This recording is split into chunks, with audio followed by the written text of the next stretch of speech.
The war is finally over. The war is finally over. The war is over. Seems like we will have Peace in the Middle East.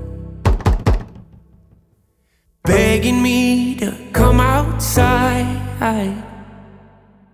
let you back into my life.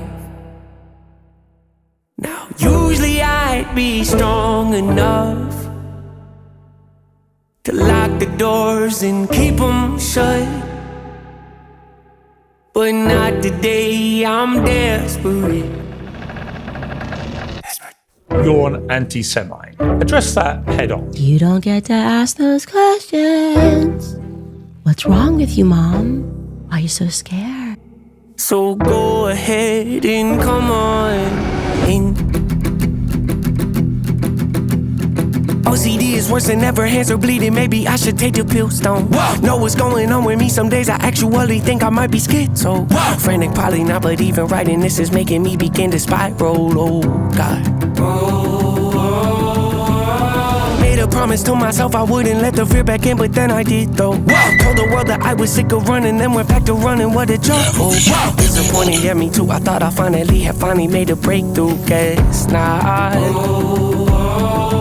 It's the same song and dance, you've all seen it before. Darkness holds out its hand, then we walk to the floor. Every decision made isn't mine anymore. Like a puppet with strings, I just don't have a choice. What's the truth, what's a lie? Help me God, help me Lord. Face your fears, dry your eyes. Grandma died, what's the point? Lost the keys, lost my hope, lost my will, lost my joy, lost a friend, lost my hope, lost my faith, lost my boys.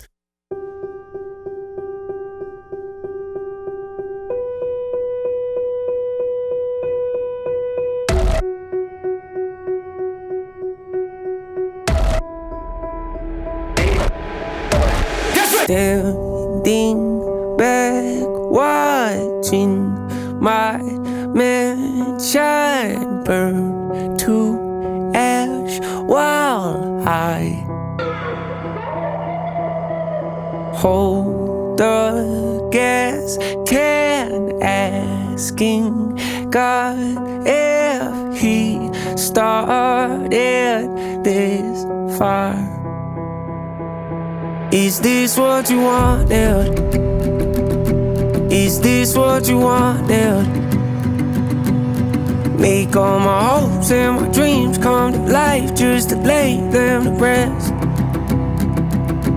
Is this what you wanted? Is this what you wanted? Give me a false sense of peace just to show me what peace really is. Is this what you wanted? On the verge, on the edge. Is this what you wanted? Petrified, scared to death. Is this what you wanted? Praying to God, desperate. Is this what you wanted? What you wanted? Is this what you wanted? Hanging on by a thread. Is this what you wanted? Empty heart, nothing left. Is this what you wanted? Breaking down, spiraling. Is this what you wanted? What you wanted? Is this what you wanted? Is this what you wanted? My bed. Is this what you wanted? To ash. Is this what you wanted? What you wanted? Is this what you wanted? The gas. Is this what you wanted? Is this what you wanted? Started. Is this what you wanted? What you wanted?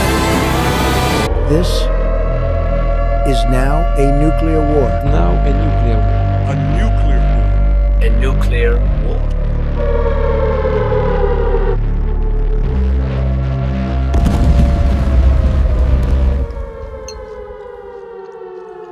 You've never been.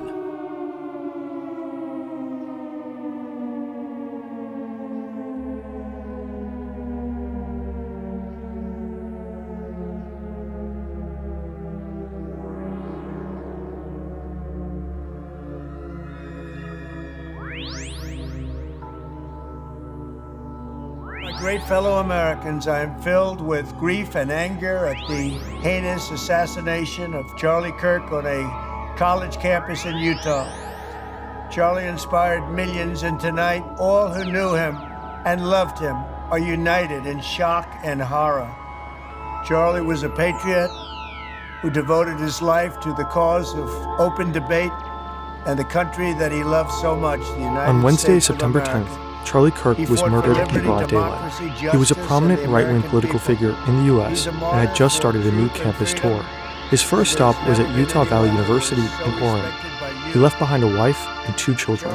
Immediately after his assassination, the hunt for his killer began. Now, authorities have identified a suspect. This is how he was caught. If you read this, you are gay, LMAO. Capital OWO, what's this question mark? Kirk got into politics really young and started Turning Point USA when he was just 18. The organization is committed to promoting right-wing views at schools and universities. Kirk reached millions through social media and his podcast. He toured colleges to debate students and had become a close Trump ally. He is said to have played an important role in Trump's re-election. Phone footage from the event shows the likely shooter on a roof about 430 feet or 130 meters away from Kirk's tent. He seems to be in a prone position. Kirk is engaging in a discussion with a student. How many mass shootings have been in America over the last 10 years?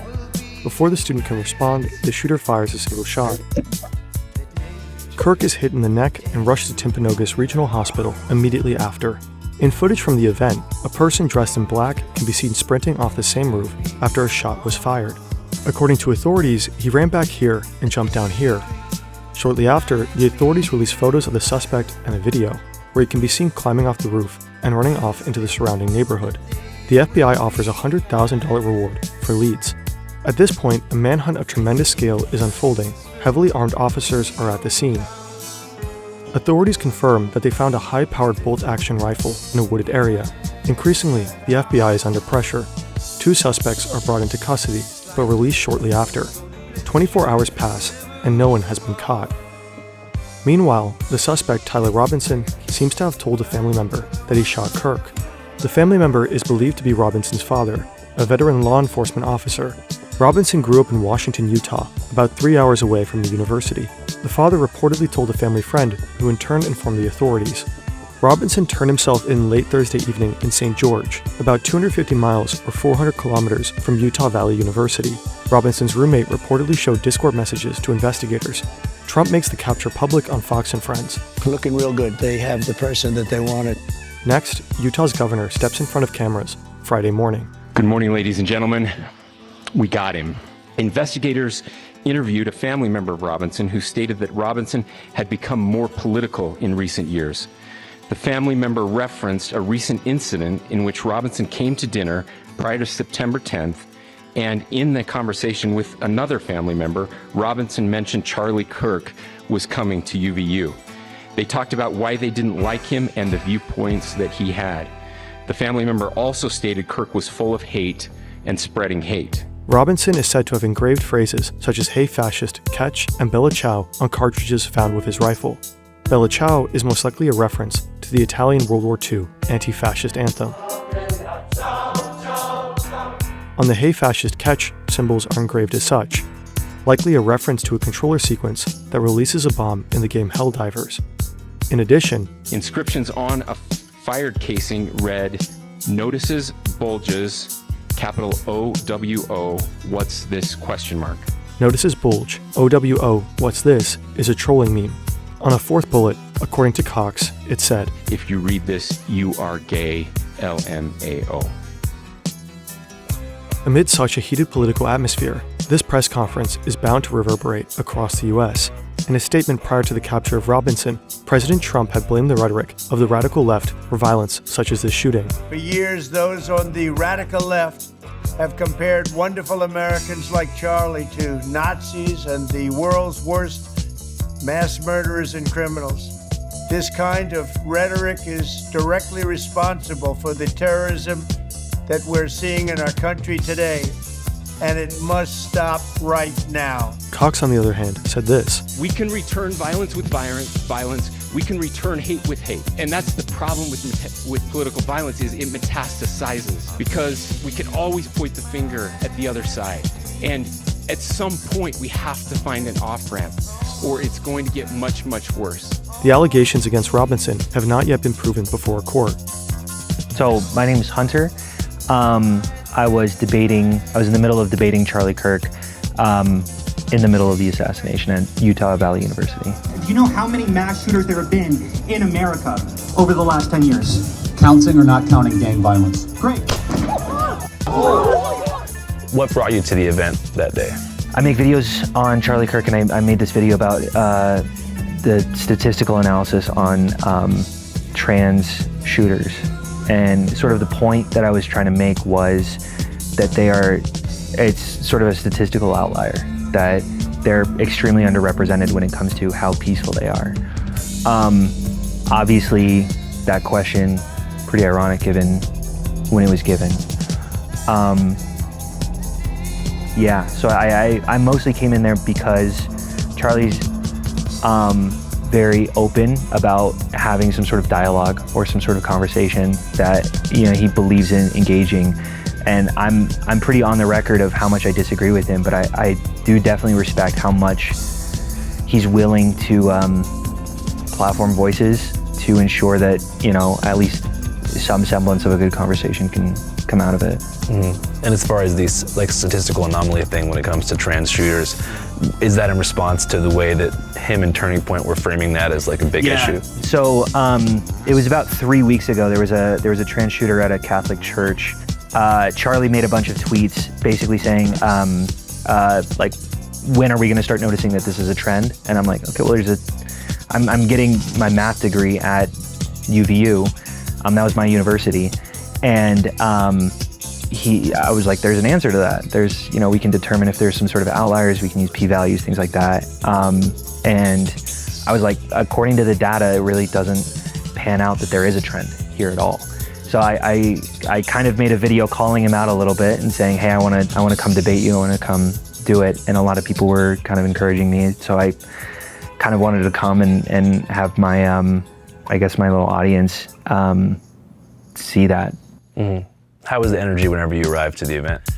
Very conservative, for sure. Everyone was very energetic, chanting Trump, chanting USA. Get comfortable. Bring the best libs that Utah has to offer.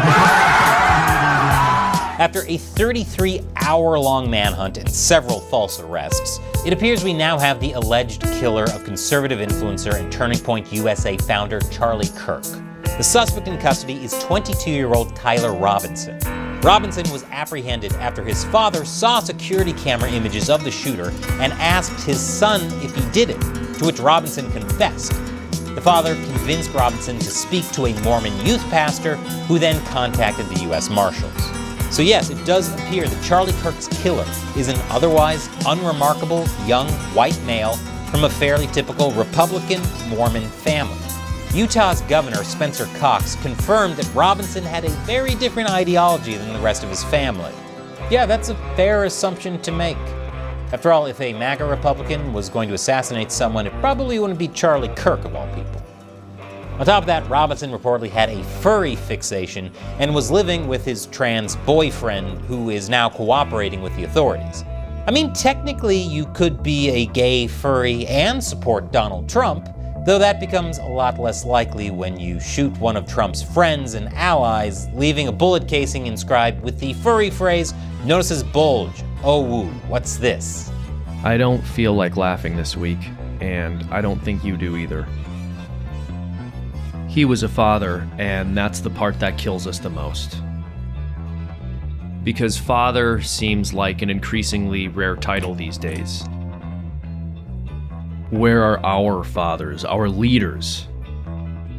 Who protects our families? Are we going to get justice or words? Will there be discipline or dereliction?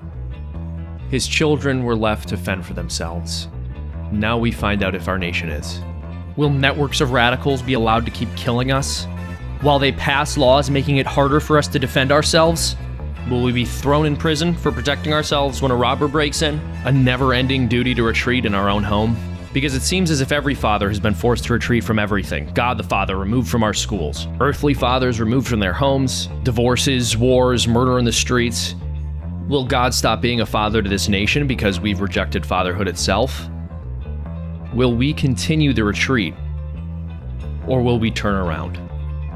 Back into our homes, back into our children's lives, back into our positions as heads of households, unafraid to take power and exercise authority, political and familial, because our families need us. The political solutions are obvious and necessary. We can't accept anything less. But the personal solutions are equally uncompromising and far more difficult. If you want to change the world, go home and love your family. Speak the truth and never compromise on it. Be the kind of person whose death is celebrated by demons, by doing small things with great love. Because the turning point is here. 9/10 will be remembered as the day that our country reversed course. Or the day that America realized it didn't have a father.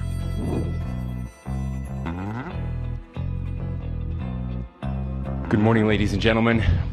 We got him.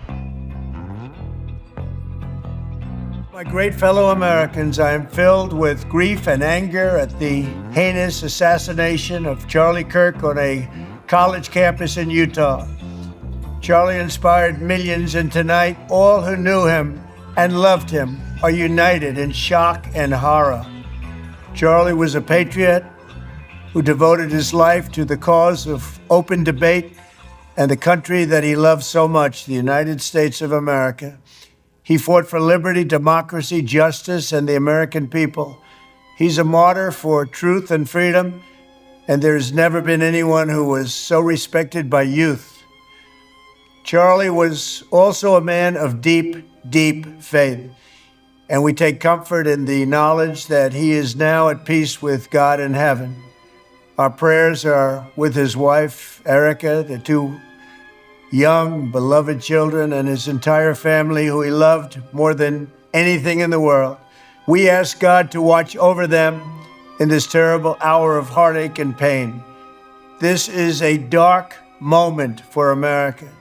Charlie Kirk traveled the nation, joyfully engaging with everyone interested in good faith debate. His mission was to bring young people into the political process, which he did better than anybody ever, to share his love of country and to spread the simple words of common sense. On campuses nationwide, he championed his ideas with courage, logic, humor, and grace. It's a long past time for all Americans and the media to confront the fact that violence and murder are the tragic consequence of demonizing those with whom you disagree day after day, year after year, in the most hateful and despicable way possible. For years, those on the radical left have compared wonderful Americans like Charlie to Nazis and the world's worst mass murderers and criminals. This kind of rhetoric is directly responsible for the terrorism that we're seeing in our country today, and it must stop right now. My administration will find each and every one of those who contributed to this atrocity and to other political violence, including the organizations that fund it and support it, as well as those who go after our judges, law enforcement officials, and everyone else who brings order to our country.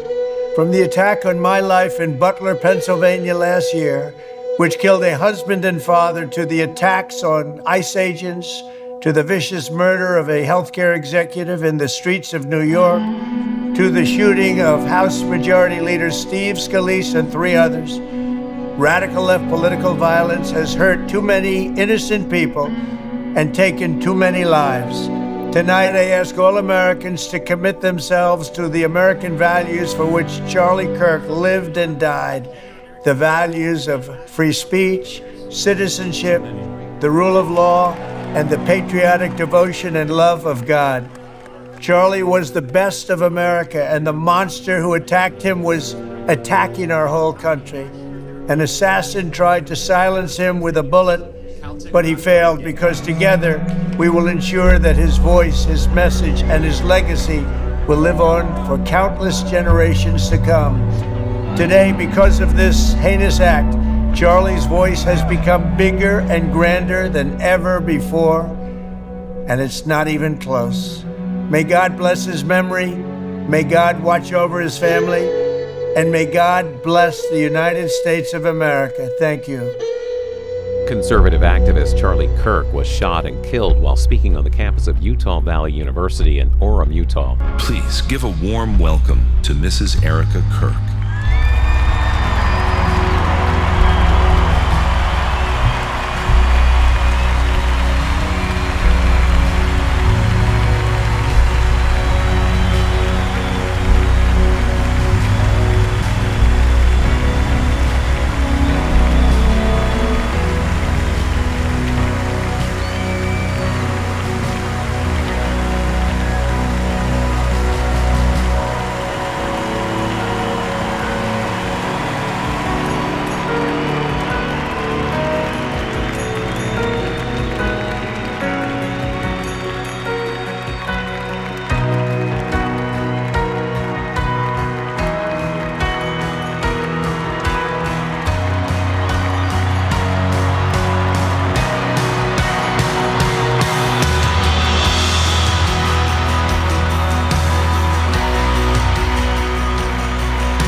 Hello.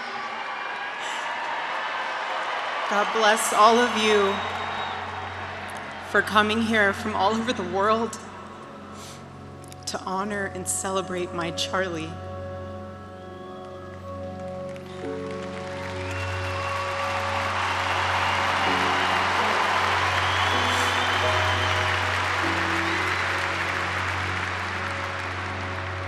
Just a few miles from here, 2 years ago at America Fest 2023, Charlie delivered a speech on stage for our TPUSA Faith event.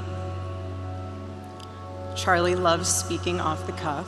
He was very good at that, without a script. So I personally didn't know what he was going to say. And what he chose to speak about that day was his submission to the will of God. He quoted one of his favorite Bible verses, Isaiah chapter 6, verse 8. Here I am, Lord. Send me.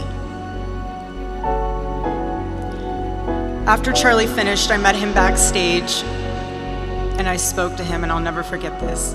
I said, Charlie, baby, please talk to me next time before you say that statement. Because when you say something like that, there is so much power in that verse. When you say, here I am, Lord, use me, God will take you up on that. And he did with Charlie.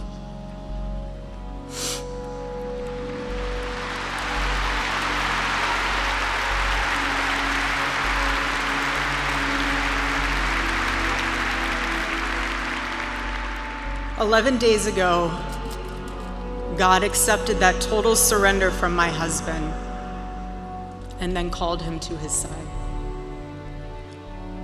More than anything, Charlie wanted to do not his will, but God's will. And over these past 11 days, through all the pain, never before have I found as much comfort as I now do in the words of our Lord's Prayer, thy will be done.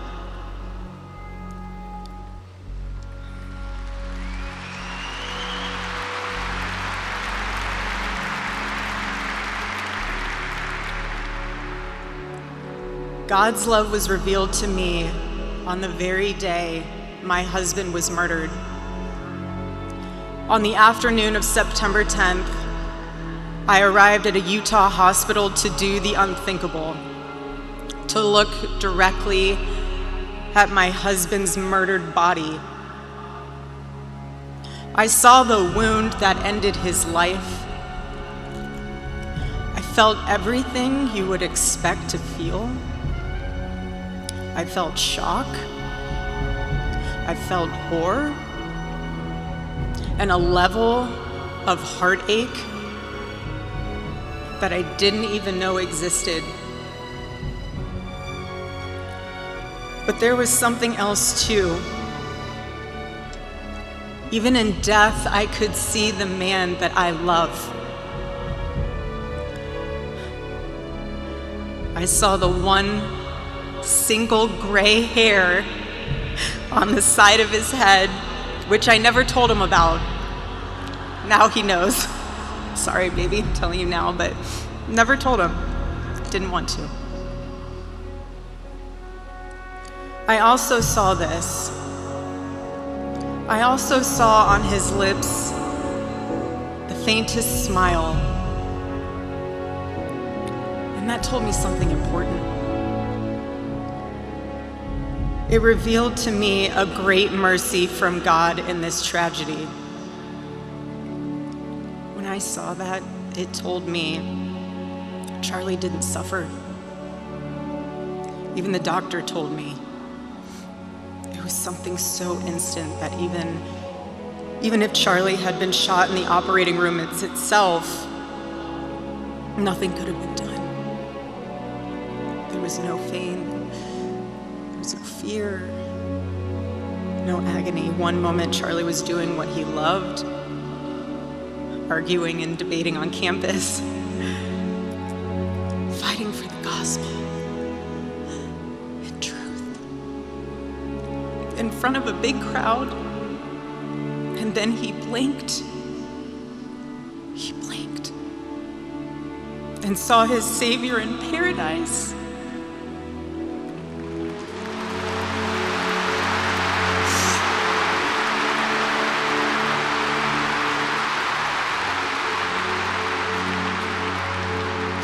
And all the heavenly mysteries were revealed to him. God's love continued to be revealed to me in the days that followed. The next day on the tarmac in Air Force 2, I confronted Usha Vance, precious woman. I held her hand and I told her, honestly, I do not know how I'm going to get through this. She told me something. She told me, you will get through these 15 minutes and the next 15 minutes after that. Usha, I don't think you realized it then, but those words were exactly what I needed to hear.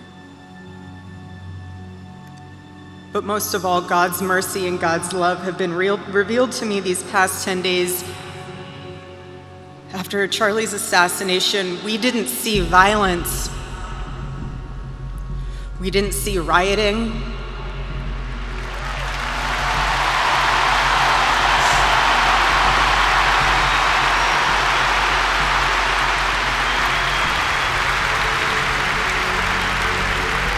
We didn't see revolution. Instead, we saw what my husband always prayed he would see in this country. We saw revival.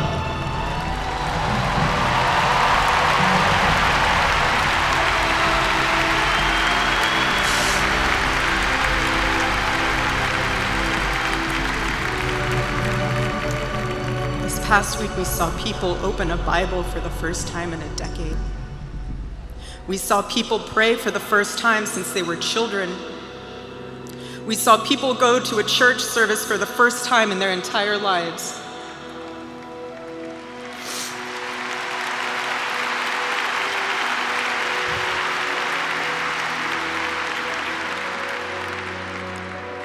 Charlie liked to journal.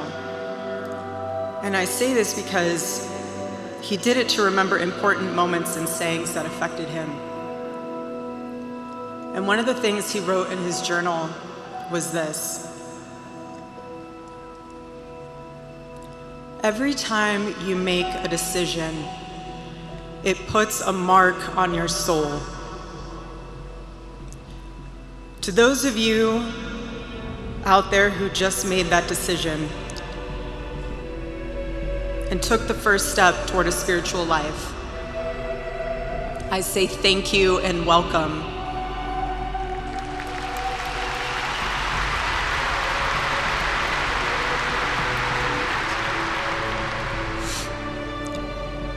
And I want all of you to know, while Charlie died far too early, he was also ready to die. There was nothing he was putting off. There was nothing that was too hard or too painful, or nothing that he just felt like he didn't want to do it. He left this world without regrets. He did 100% of what he could every day. But I want you to know something. Charlie died with incomplete work, but not with unfinished business.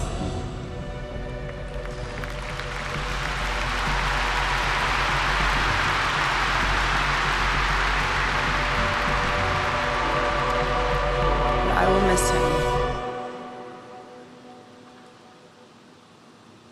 I will miss him so much because our marriage and our family were beautiful. And they still are.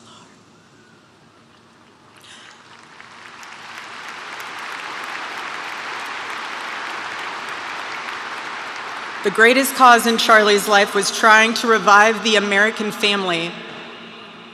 When he spoke to young people, he was always eager to tell them about God's vision for marriage and how, if they could just dare to live it out, it would enrich every part of their life in the same way that it enriched ours.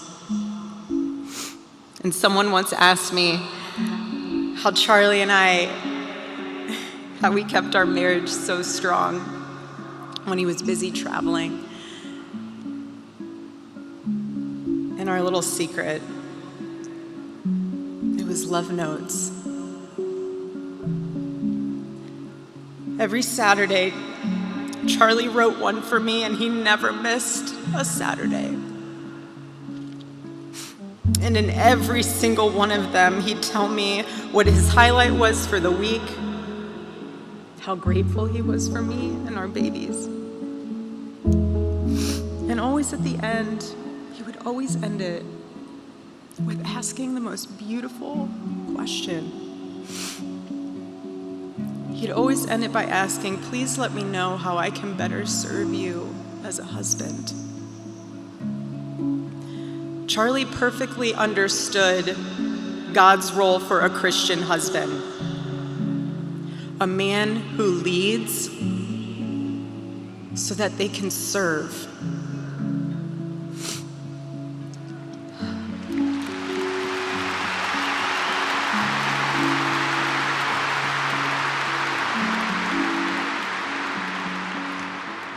To all the men watching around the world, accept Charlie's challenge and embrace true manhood. Be strong and courageous for your families. Love your wives and lead them. Love your children and protect them. Be the spiritual head of your home. But please be a leader worth following. Your wife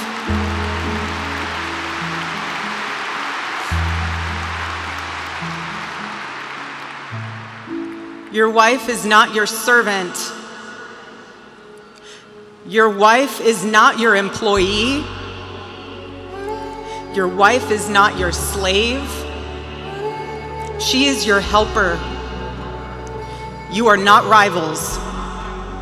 You are one flesh working together for the glory of God.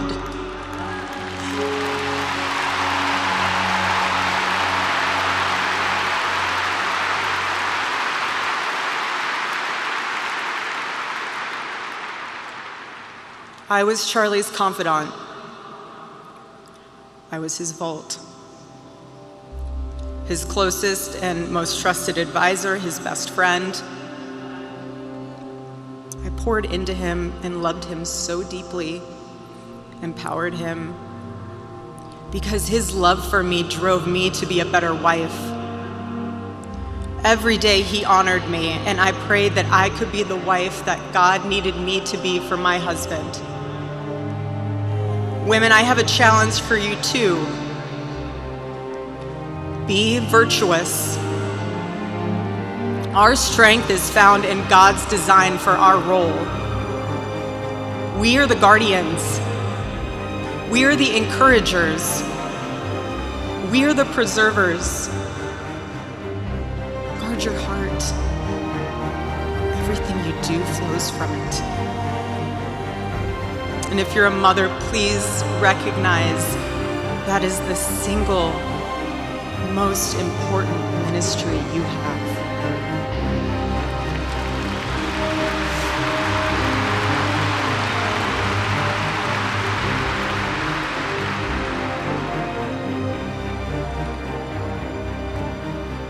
My husband, Charlie, he wanted to save young men, just like the one who took his life.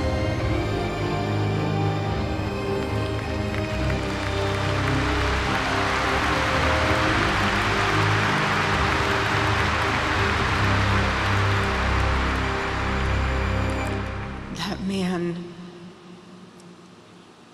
that young man, I forgive him.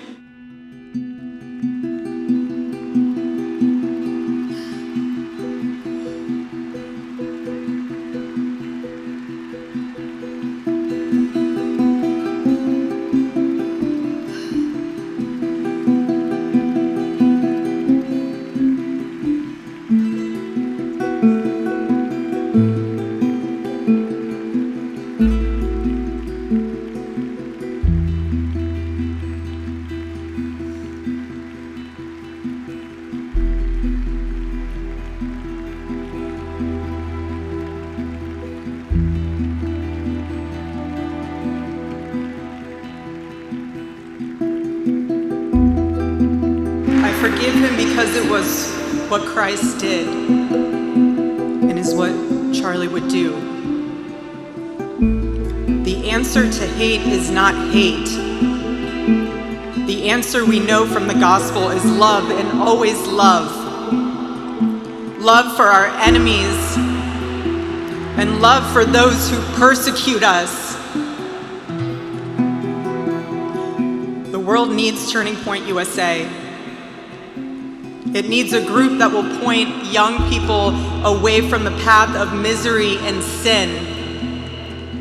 It needs something that will lead people away from hell in this world and in the next. It needs young people pointed in the direction of truth and beauty. And so I promise you today, every part of our work will become greater. I am tremendously honored to be the new CEO of Turning Point USA.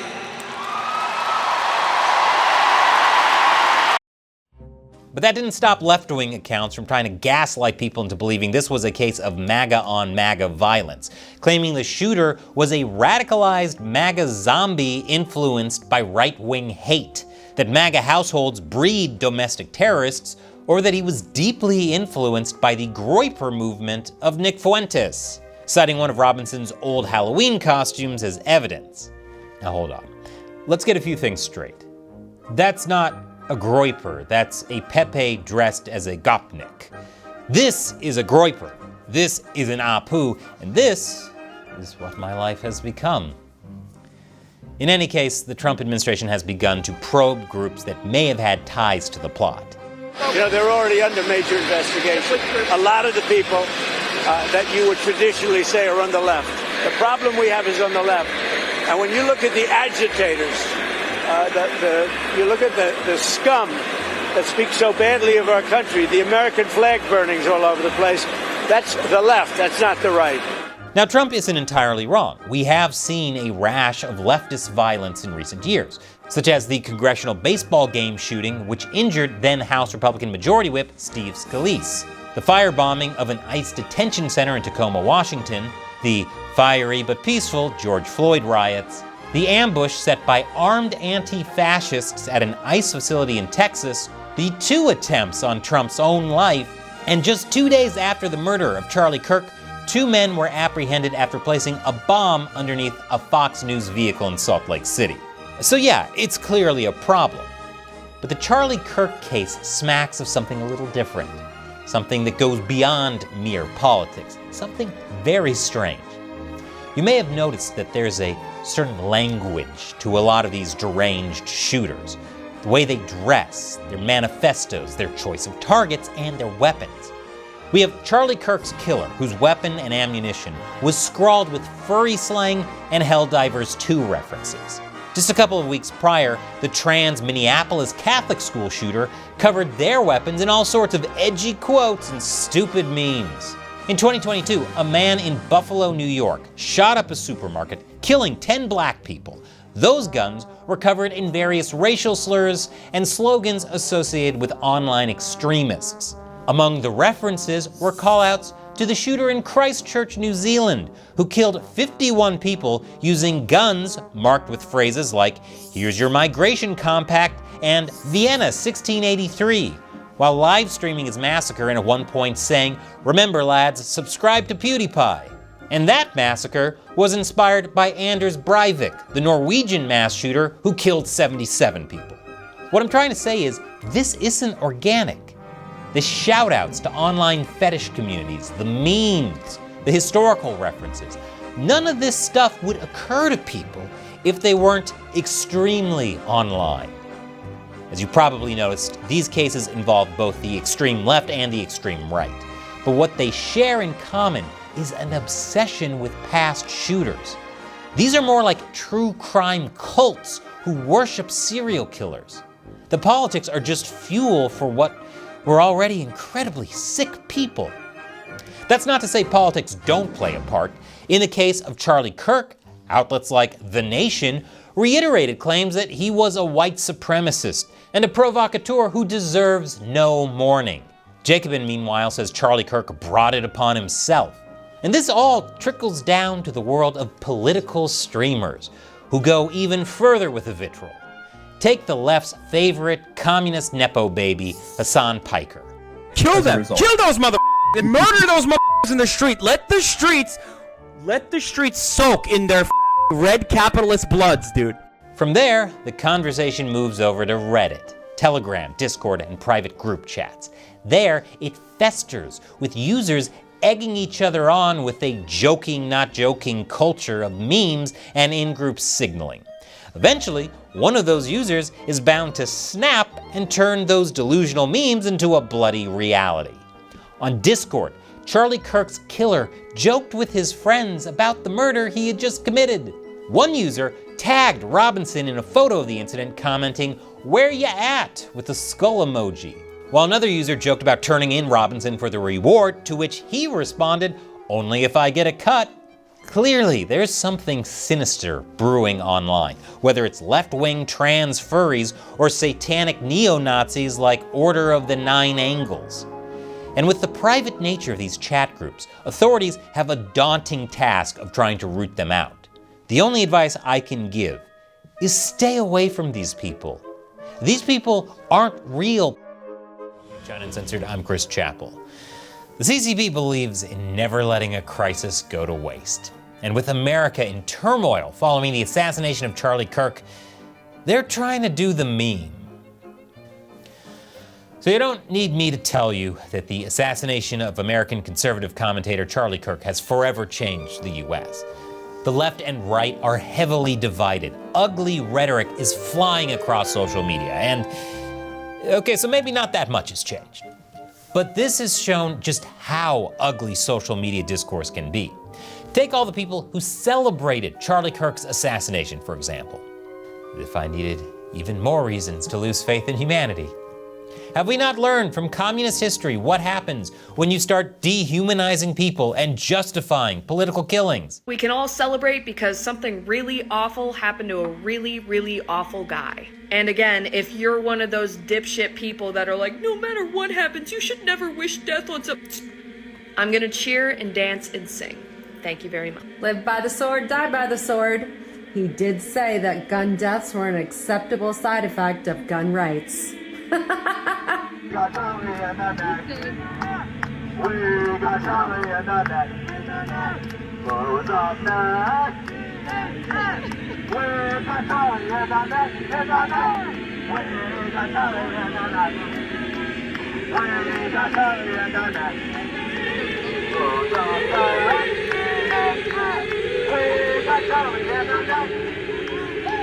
That was a sharp shot, clean bullets, exactly where it needed to go to kill him instantly. It went right there. You could see the bullet hole.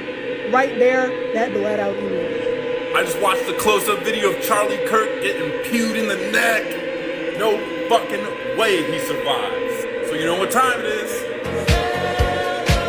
Guys, never give up on your fucking dreams. If you think about it hard enough, if you really put your mind to it, that evil man that you want to die, he will die. That's why you can never end your own life, because then you're gonna miss out on days like this, days like Charlie Kirk bleeding out in front of us. Like, you can't miss things like that. Like, you really can't. And if you keep manifesting all the evil men that you want to die, they will. Like, you just have to be patient. Like, the universe is gonna do exactly what it needs to do for you, but you have to be patient. You have to live. Like, please stay alive so that you can witness days like this. Like, yeah, like, you could check out early, but then you would miss the day that orange man dies, and that's gonna be a funny ass day on Twitter. And do we like Twitter these days? No, but it's gonna be funny as fuck on there. Like, it's gonna be levels of humor that historians will not be able to put into words. It's gonna be so serious. Like, never give up on your dreams. If you keep at it, if you keep on telling the universe that's what you need, it's going to give it to you. Like, Johnny Depp, he's going to die one day, and we're gonna be able to, like, celebrate that together. Like, this is hope core. Like, this is what you stay alive for. Like, I don't understand. Like, you just hang in there and you will get everything that you desire, including all the deaths of the evil men. I swear I'm not happy about it. I'm not happy about this.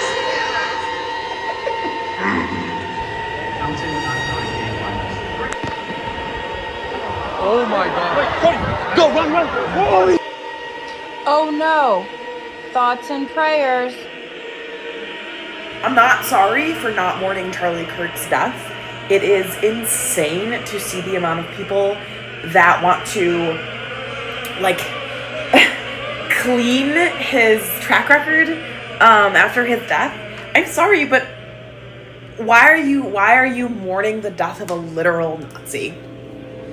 I mean, we know why. But seeing that the White House is reacting to this, but not Melissa fucking Hortman and her husband and her dog's death, and a literal political assassination of politicians, not just right-wing nut jobs, seeing people express more concern about this than the hundreds of children who have been killed by gun violence, which was part of Charlie Kirk's rhetoric, by the way. He said, you better be prepared to die for your Second Amendment rights. I'm prepared to die for trans rights. I am prepared to put my body on the line for trans rights. So he did the same thing for his rhetoric and his values. F him. I have about as much sympathy for Charlie Kirk right now as I do for all those farmers across the country who want socialist handouts from the government right now. This is a man who hated the LGBTQ community, who hated women's rights, who hated democracy, who thought that he was a big man because he went to college campuses and debated college students, who thought he proved how tough he was with his words that he studied ahead of time. What a piece of garbage. this is what happens. I'm curious if we're going to want to take guns away now from who will inevitably be the white man who shot and killed him. Bye, Charlie. God bless America.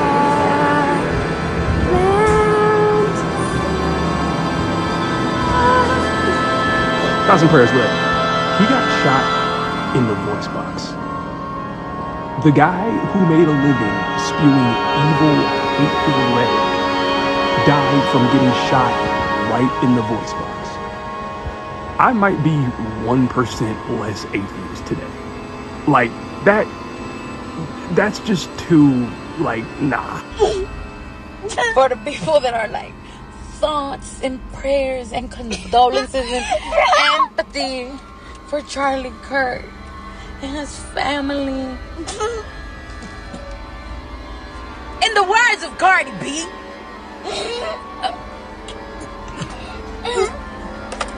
we don't condone white supremacy. Cheers. Cheers. He was shot because we don't have food in our fridge. He was shot because our co-workers of color are being incarcerated and sent back to their country for no reason. He was shot because we don't have health care.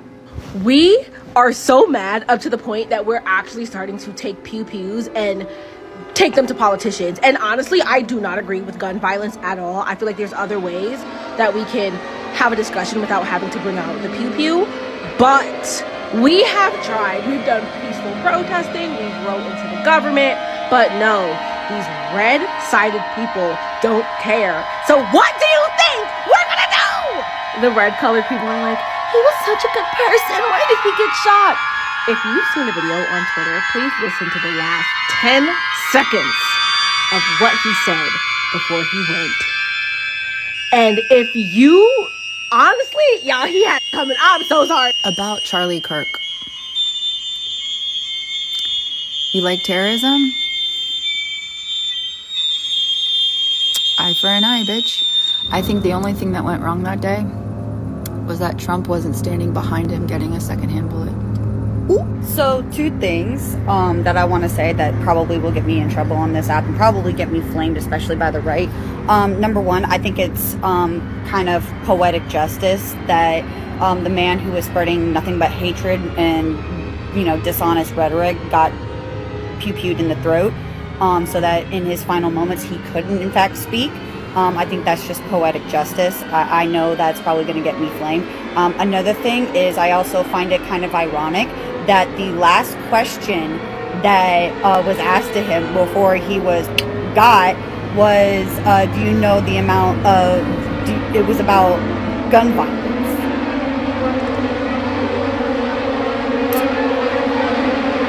Ain't that a bitch? Bitches, let's all join hands and bow our heads in thoughts and prayers for Charlie Kirk. Thoughts and prayers for Charlie Kirk. Thoughts and prayers. Thoughts and prayers. If you're celebrating the death of Charlie Kirk, you're a bad person. You're going to hell. Man. Fuck Charlie Kirk. The off-ramp to the high road is closed. We are not going to be made to feel bad about y'all bullshit heroes that consistently spewed harmful rhetoric, that consistently put people's lives in danger with the bullshit platform that he was given by all of you racist goofies. This has nothing to do with conservative versus liberal. This has nothing to do with Democrat versus Republican. This has nothing to do with the left versus the right, because that's what y'all gonna prop it up as. And the alleged suspect is an old white guy. But I bet the mainstream media won't be talking about white-on-white violence. They won't be talking about gun control. They're gonna say there was an isolated incident by a lone shooter. And they're gonna hold off the identity for as long as they can, and it's gonna end up being a white guy. But we're not talking about these dangerous white men that just decide to get a gun and just start killing people. We're not gonna be gaslit to feel bad about a terrible person. Is what happened to him sad? Abso-fucking-lutely. However, fuck that guy. I don't condone what happened to him, but guess what? God's timing is always right. Good day, goofies. Let this be a lesson to all those other conservative freaks, those little weirdos with podcasts. Just know your necks are on the line. Your necks No. You're next. So, apparently at Utah Valley University, Charlie Kirk just got shot in the neck. Bitch, I don't even know what to fucking say to that one. Except, you got me fucking gagging. The way Charlie Kirk was unalived doesn't have to be condoned. It is a very murderous thing to do. But, in terms of rejoicing on the fact that he's no more alive, that's fine. Be happy on his death. Because when an evil person dies, it's comfort for the rest of us. That's what the Prophet ﷺ said. Two types of people leave this world. The one who is righteous, he is relieved from the adversities of this world. And the other person, the evil individual, when he leaves this world, others are happy with his inexistence. The three is the Prophet ﷺ said. The animals, the creation at large, they happy at his inexistence. فَمَا بَكَتْ عَلَيْهِمُ السَّمَاءُ وَالْأَرْضُ وَمَا كَانُوا مُنظَرِينَ. The skies are happy, the earth is happy. Allah says that for evil people that die. As much as it's not a good thing for his family, and condolences to his family, they better off without a person like this. Because when Khidr was traveling with Musa alayhi salam, Khidr was instructed to unalive a specific child. And the reason behind it was he was going to grow up to be a very notorious and rebellious individual. So it was better for the parents not to have that child. You would have said at that time condolence to the parents because they lost the innocent child. But in hindsight, why was he killed at that time? Because of the damage he was going to cause. Charlie Kirk got shot and he's dead! Finally, somebody with a gun, which is almost everybody in the fucking States, grew a pair and fucking went and shot somebody on the right side. Thank you, can we keep this up, please? This person spreading hatred in the world. Guys, I think we're missing the point here. Charlie Kirk, he wants to be pew-pew. That's why he fights so hard. J-Lots never change. This is his dream. This is poetic. I'm starting to think if he planned this, because he loves pew-pew so much. My thoughts go out to that pew-pew having to look this motherfucker in the face. My deepest condolences. Do you support his death? I do. You support his death? Fuck Charlie Kirk. You support Charlie Kirk being killed? Yes, I do. On the day he died, you're here at a vigil Yeah. for Charlie Kirk and you support his death. Do you support a Nazi? No, I don't support a Nazi. Charlie Kirk wasn't a Nazi. Yes, Support he it. followers in You support his shooter? Yep, sure do. Freedom. You support Charlie Kirk's shooter? Sure do. He does all a favor. Would you shoot somebody like Charlie Kirk? I would have killed him myself. You would have killed him yourself. Okay. Do you have a job here in Seattle? Nope. I take that for a living. I'm just really glad Charlie Kirk just got himself fucking shot, because he's right. Empathy is dangerous to society. So no one should give a fuck that he's dead. He said it. I'm just saying his words. All I'm doing is using his words. You can't be mad at me for using his words. Empathy is a new wave thing and is very problematic. You right. No empathy for you. Zero. Dong, the witch is dead. To everyone saying that it was such a senseless, violent act.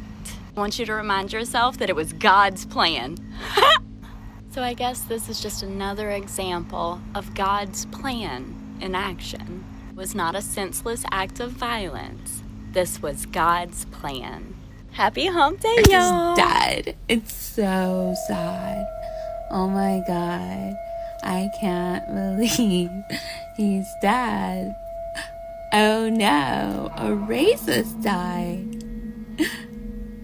Boo-hoo.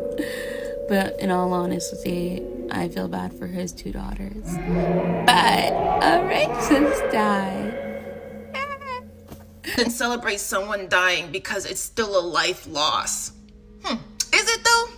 Is Charlie Kirk a life loss, or did the devil just call home one of his disciples? I mean, they celebrated when they killed Martin Luther King and he was preaching peace. I think it's okay for people to be rejoicing in a white supremacist dying. I think that's all right. Mind you, he died doing what he loved, protecting gun rights. He said so famously that he believes that deaths are just sacrifices made to keep your Second Amendment, and he is indeed one of those sacrifices. And I'm gonna be honest, better him than another innocent child just going to school, or an innocent person going to the grocery store, or an innocent person going to church, or an innocent person just being on the subway, or an innocent person literally anywhere dying from gun violence. That man spent the last few years of his life peddling racism, white supremacy, xenophobia, sexism, and all things detrimental to a productive society. He was the embodiment of bigotry, and him dying in this way was very poetic. And I don't feel bad. Well, I just saw the video of Charlie Kirk getting his box boomed. I mean, boomed, bitch, like gone. I have no issue with it. You know, the clown always comes back to bite. But why do y'all keep aiming for the wrong niggas? Aim higher. Aim higher. What's your opinions of Kirk's death? I don't give a fuck about Kirk's death. I don't give a fuck about no white man dying. I don't give a fuck about no motherfucking white boy dying. Anything I care about a white boy being killed by another white boy. I don't give a fuck about no white boy dying. I don't give a fuck about no white boy getting killed. He has 2 kids. Fuck his kids. They give a fuck about that white boy kid. They probably autistic anyway. Give a fuck about that white boy kid. Fuck them kids. Fuck Charlie Kirk babies. Fuck that white boy in his deal. The best part of this whole goddamn thing is that he is not martyr material, so his death will mean nothing. It will activate no one. It will impact few. It's just great. When you start dehumanizing people and justifying political killings. That's how authoritarians like the CCP got into power. Of course, some Americans will tell you that communism just hasn't been done right yet. 97th time's a charm, I guess. Kirk's legacy has touched millions all over the world, from the UK to Korea, Australia, the Maoris, and more. Hey, faith in humanity and God restored. There's a reason Charlie Kirk sparked this, because whatever you may think of his opinions, we should all agree with him that freedom of speech is absolutely vital. And that makes him 100% an enemy of the Chinese Communist Party. In fact, Kirk warned against the US being reliant on China and called out the Chinese Communist Party as America's biggest threat. The Chinese Communist Party is the biggest enemy of America, period, hard stop. I mean, look no further than the virus. The virus that was manufactured in a laboratory and released either intentionally or unintentionally on the world, where we locked ourselves down and destroyed our currency and completely destroyed our civilization. That's going to go down as one of the great mistakes in human history, all because of China. Building islands in the South China Sea, hacking our cyber grid, buying up our farmland, attacking us in more ways than one. The Chinese Communist Party is an enemy of America. It's an enemy of freedom. It's the enemy of the West. Oh, I didn't know Kirk was a chef, because he was cooking there. Kirk's statements on the CCP are music to my ears. For pro-CCP shills, not so much. In fact, pro-CCP shill Counterpoint Global called Kirk a fascist, accusing him of fomenting anti-China bigotry and hate. If saying what a government has done is making people hate them, I think the issue isn't the speaker. That's like blaming a mirror for making you ugly.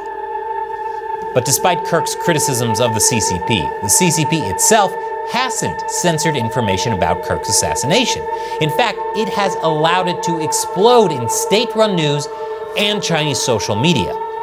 And the response there has made me feel just as disappointed with humanity as Western social media. This person says it's a good thing he died, but it's a pity that he didn't die early enough. And this lovely individual implied that his widow was prepping for an OnlyFans career. If people in China didn't know Kirk before, they do now. So given the CCP's proclivity for censorship and Kirk's criticism of the CCP, why are they allowing Kirk's assassination to fill their airwaves? Well, obviously I can't read their minds, but I'd guess that they want Chinese people to believe American democracy is a violent and dangerous place and it doesn't work, while life under the CCP is a safe paradise. Over there, people get shot for speaking their mind. Aren't you glad you live here? Don't answer that honestly or we'll shoot you. Meanwhile, on Western social media, we're seeing Russian and Chinese bot and shill accounts pushing division. Pro-CCP shills on X like Carl Jha argue that Charlie Kirk died because he lived in a dysfunctional country. Cyrus Jansen, meanwhile, laments that the US is the only country in the world with a gun pandemic that will never be fixed. And 𝚙𝚘𝚃 is predicting a civil war in America's crumbling empire where the US elites are using Kirk's assassination to fuel further polarization. I'm pretty sure that's what you're doing. He, along with 𝚤, are feeding into fears that Trump will use Kirk's assassination as an excuse for surveillance and the loss of liberty. It's hard to understand how they could write those posts with a straight face while they continue to promote the CCP, the world's biggest Orwellian enemy of liberty. But since anything that causes discord in the US is good for the CCP, these pro-CCP shills didn't stop there. They also implied that there's a group of powerful people who orchestrated Kirk's assassination with planning, money, and power. Want to know who? I'll give you a hint. It's the people that get blamed for everything.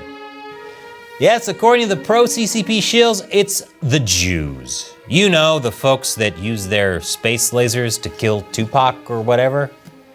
They're adding fuel to the conspiracy theory that Kirk was assassinated by Israel after he took a more critical stance on Israeli policies and Jewish donors in the US. If Israel murdered everyone who criticized them, then every university in the US would be a smoking crater. CCP shills like Zhao Dashuai are especially going all in on the Israel conspiracy theory, saying ridiculous things like that Jewish conservative commentator Ben Shapiro was dialing his contact in the Mossad to plan the hit, and implying that the reported assassin Tyler Robinson could not possibly have been the real perpetrator, which is almost as delusional as the number of people on the left swearing he's a Republican. But it's not just CCP shills pushing lies about Charlie Kirk's assassination on social media, it's also CCP bots. In fact, Utah's governor warned of foreign nations, especially China, using bots to inflame tensions by promoting violence and disinformation. Wait a minute, you mean this isn't organic? Perhaps, and this is just speculation. It's partly thanks to these Chinese bots posting disinformation that AI, like X's Grok and Google's AI Overview, are getting confused and putting out false claims. So robots are confusing other robots, which are confusing humans. This future is somehow so much worse than the one where we assumed the machines would just kill us. None of this should be surprising, though. The CCP absolutely loves adding fuel to divisions and chaos. It's what the CCP's been trying to do to the US for years. If America falls because of division, or worse yet, internal political violence, that gives the CCP both propaganda material to exploit and draws attention away from the growing threat of war with China. But the CCP had better watch out, because this game could easily come back to bite them. Charlie Kirk is now a symbol of free speech and liberty all over the world, especially in South Korea, which is very fitting since Korea was where he did his last tour abroad just days before his assassination. It was here that Kirk warned once again against CCP influence and radical leftists. And now today, Korea is our bulwark against the growing power of the Communist Chinese Party. A message that's very relevant to South Koreans as they see their country slip closer to China under the current South Korean administration. After his death, Kirk has become a symbol of resistance against Chinese influence in South Korea. Man, that next K-pop Demon Hunter single goes hard. Imagine how terrifying that would be for the CCP if they start to see Chinese people doing the same chant. Or even worse, if Americans and people around the world actually come together and honor Kirk's legacy despite what the bots are trying to do, and take a stand against communism. That would be a real turning point.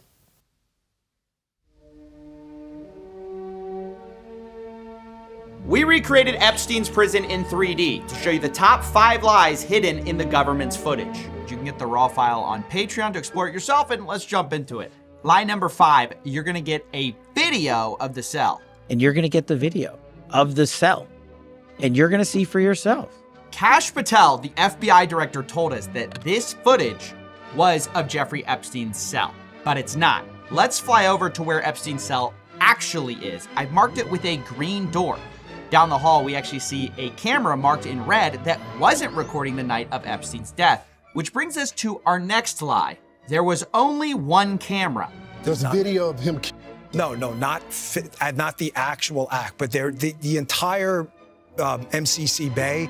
It was only one camera. Deputy Director Dan Bongino of the FBI told us there was only one camera in the special housing unit, but that's not true. There were at least 2 cameras recording and 9 other cameras that were working but not recording due to a malfunction only days earlier.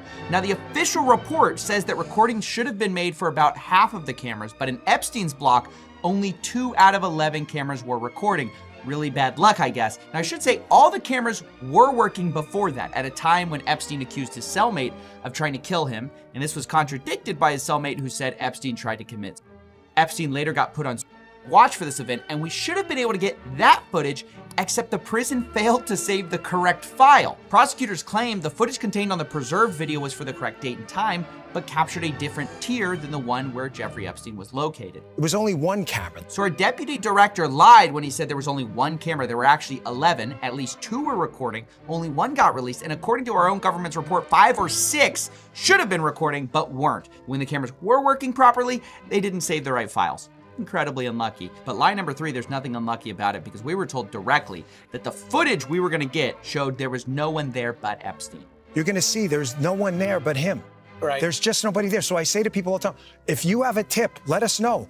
But there's no DNA, there's no audio, there's no fingerprints, there's no suspects, there's no accomplices, there's no tips, there is nothing. The footage just directly debunks this. There are several people who appear in the footage the FBI released, and actually one even appears after lockdown walking up the stairs. The government's report at first called this laundry, but independent experts agreed, according to one analysis by CBS. At 10:38 p.m., the report says someone, probably Noel, carries a bundle of bedding or clothing up the stairs. It's a rare instance the video does catch movement on the stairs, but barely. Let's see that zoomed in and in slow motion again. Several of the video forensic experts we spoke with were skeptical about the report's conclusion and thought that the video could be showing an inmate walking up the stairs. Authorities say this was the last time anyone approached his cell block until his body was discovered the next morning. Again, while the video does not contradict that, experts who viewed the video say the limited field of view makes it impossible to definitively conclude that no one used those stairs in that time period. Yeah, we don't know who that is. The government's not clear. And there are also several people who are housed in the same cell block as Jeffrey Epstein, which, as we've shown, isn't visible to the camera footage we were given. So that raises questions, and so do the 2 prison guards who were on staff that night and had a view of Epstein's cell. Both were charged with falsifying records on the night Epstein died, specifically with them lying about completing mandatory rounds to check on Jeffrey Epstein the night of his death, despite a posted warning that read mandatory rounds must be conducted every 30 minutes on Epstein as per God, but they did not do that. Instead, they appeared to fall asleep, according to the OIG report, and occasionally browse the internet, where one guard, quote, read a news article about Jeffrey Epstein. So it's just a total lie to say there was no one there but Epstein and no possible suspects. You have several inmates shown on the camera the night of his death. You have one walking up the stairs after lockdown, and you also have guards that just falsified records. But this all brings us to lie number 2, the second biggest Pinocchio, and that's where they told us we're gonna get the raw footage so we know there aren't shenanigans. We are working on cleaning it up to make sure you have an enhanced, and we're going to give the original so you don't think there were any shenanigans. So yeah, I don't think I need to explain why this is one of the most brazen lies. We were told we'd be given a modified and the original footage. Instead, what we got are 2 modified videos because both were edited in Premiere Pro. Now, it isn't clear exactly what was edited, but expert forensic analysts who spoke to Wired said the footage wouldn't stand up in court, had 1 minute, no wait, actually 3 minutes missing, and now there are reports that the DOJ has the full footage, but just hasn't released it. And a government source has alleged to CBS News the FBI and other agencies are in possession of the full, unedited footage. And that brings us to the final point, the final biggest lie of all, and that's a direct quote from the DOJ memo about what the footage even shows. And it says this, quote, anyone entering or attempting to enter the tier where Epstein's cell was located from the SHU common area would have been captured by this footage. The government's entire case is built on this lie, and that's why it's the biggest, because their whole case for saying no one could have reached him is the idea that this one camera angle shows everything. But let's put Maxwell in our 3D twin and have him walk up the stairs. First, we'll put him on the left side of the staircase, and as you can see, you can barely make him out. However, if we put him on the right side of the staircase, you'll find that you can't see him at all. He's invisible from our view. So there's just obviously a blind spot here, which, by the way, the government already knew because they already admitted in a previous Epstein report, saying that this camera angle specifically was a, quote, partial view of the L-tier stairway. So it's not a full view. You can't see everything. And as you can see in this excellent CBS investigation, you could actually access this stairway and Epstein's cell from a doorway invisible to the camera. But with the primary entrance here, the pathway from the entrance to the stairs is completely out of view of the camera. Yeah, that's right. You could access Epstein's cell. Our replication of the prison shows the same conclusion. If we have Maxwell walking from the shoe entrance to Epstein's cell, we can't see him from this camera angle, even though if we make the walls transparent, obviously we can see him.